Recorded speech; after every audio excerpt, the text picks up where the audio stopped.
Ivory Coast ewali okulonda okubindabinda. Oyogedde ku kakiiko k'ebyokulonda ne Constitutional Council okujjamu n'okukakasa ba candidate.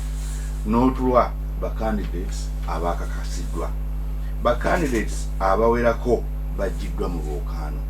Bebaani era nsonga ki ezibajjisa mu lwokaano?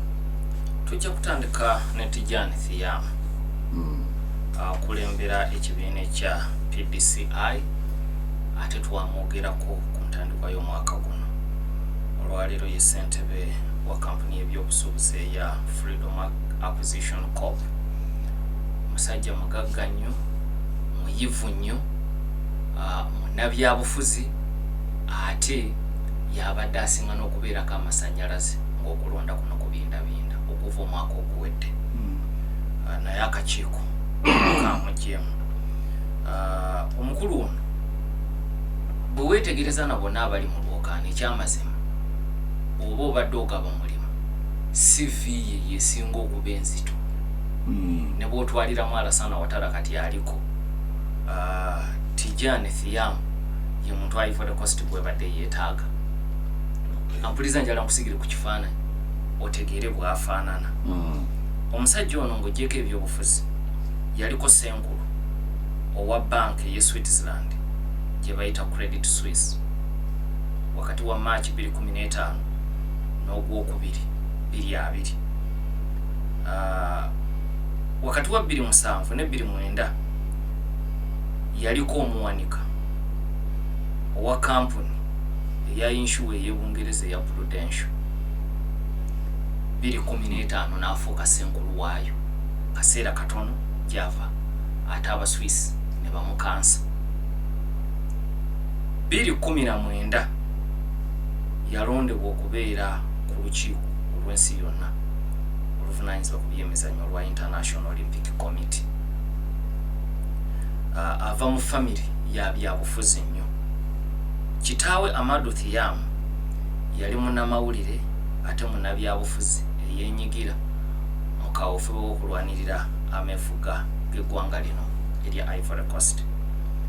Era ku mulembe gwa Hufet Bowanyi emyaka egyasooka kitaawe yakolera mu gavumenti eyo nga minisita emyaka egiwera 10.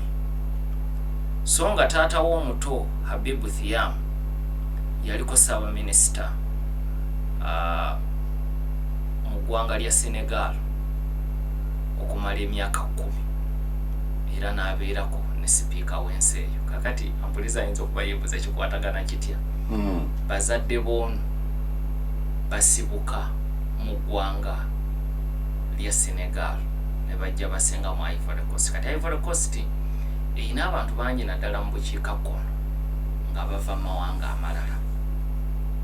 Nti mu biseera by'amatwale n'emyaka egyasooka Ivory Coast ng'efunye obwetwaze yayitimuka nnyo era abantu nga bava mu mawanga amalala okujja okubayo ekyeyo.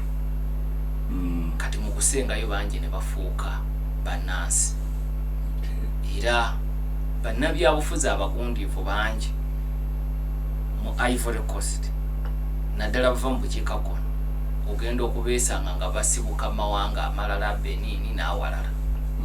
So n'olwekyo atuuliza tekisaanye kwewuunyisa ekya Thiam ono obujjajja bwe buli mu ggwanga erya Senegal naye nga kitaawe yaweereza nnyo mu ggwanga erya Ivory Coast mu byobufuzi. Yali cabinet minister ku mulembe gw'omugenzi Felix Houphouët Boigny.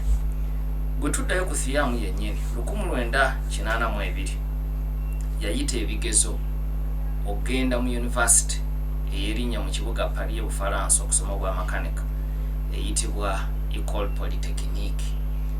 Era mu kikolwa ekyo ye muyizi oba munnansi wa Ivory Coast eyasooka okuyita ebigezo ebyo okgenda mu university eyo.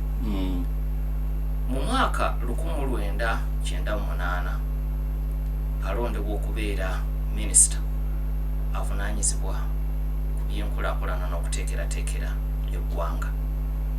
Omwaka ogwaddako mu Desemba 1999 abagenze kunaayira ku mirimu emitongole bannamagye ne bavuunika gavumenti ya mukamaawe.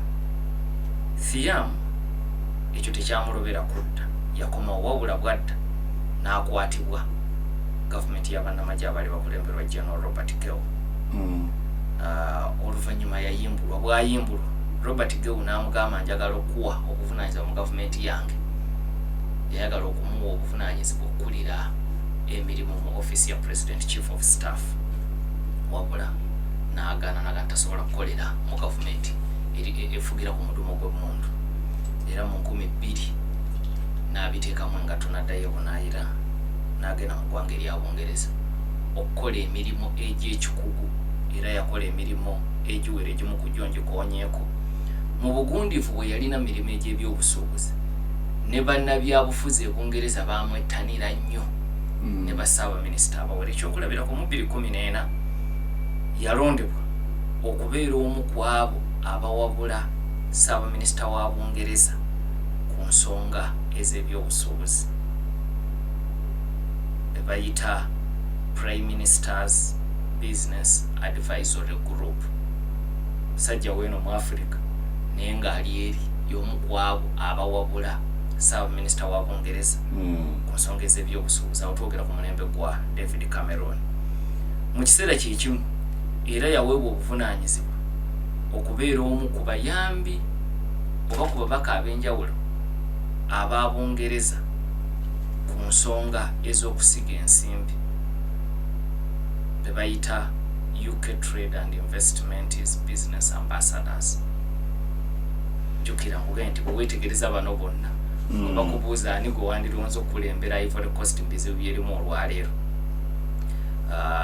tewali n'omu asobola kumwepimamu, era kyekyo lwakyola nti yabadde asinga okubaako amasannyalaze. January 2011 yalondebwa okubeera ssentebe ow'olukiiko mu G20 oluvunaanyizibwa ku kusiga ensimbi mu byenkulaakulana. G20 twogera ku lukiiko olugatta amawanga 20 gannaggwetta. Novemba wa 2020 kabinenti y'e Rwanda wano ku muliraano yamulonda okubeera ssentebe w'olukiiko oluddukanya oba olulondoola emirimu mu kitongole ekya Rwanda Finance Limited. Laba amawanga amalala gamuyayaanira ewaabwe mu Ivory Coast tebamulabawo, baamuganye n'okuvuganya kuwa pulezidenti. Kakati okulonda kuno bwe kutandika okwengera 2018-2019 n'alaga obwagazi nti kakati ayagala okukomawo awaka avuganye ku ntebe ennene, naddala mu kiseera ekyo ng'obubonero bwali bulaga nti Alassane Ouattara tagenda kudda.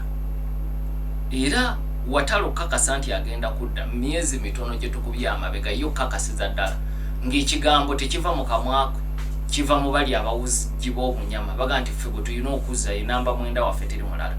Ekigambo ekiki kivuddeyo ku ssaawa nvanyuma. Kati mu kubutaabutana okwo abamu kuyiga baali bangi, ate ndowooza nga naye akiraba nakkiriza akomewo yeetikke omugugu. Era bw'ajja olw'esogga ekibiina kyamuweerawo kaadi nti ffe mu kulonda kwa bonna okujja, yadde tubadde mu structure za kibiina kyo nitulanga gw'ogenda okununula ekibiina kino, gw'ogenda okununula eggwanga erya Ivory Coast.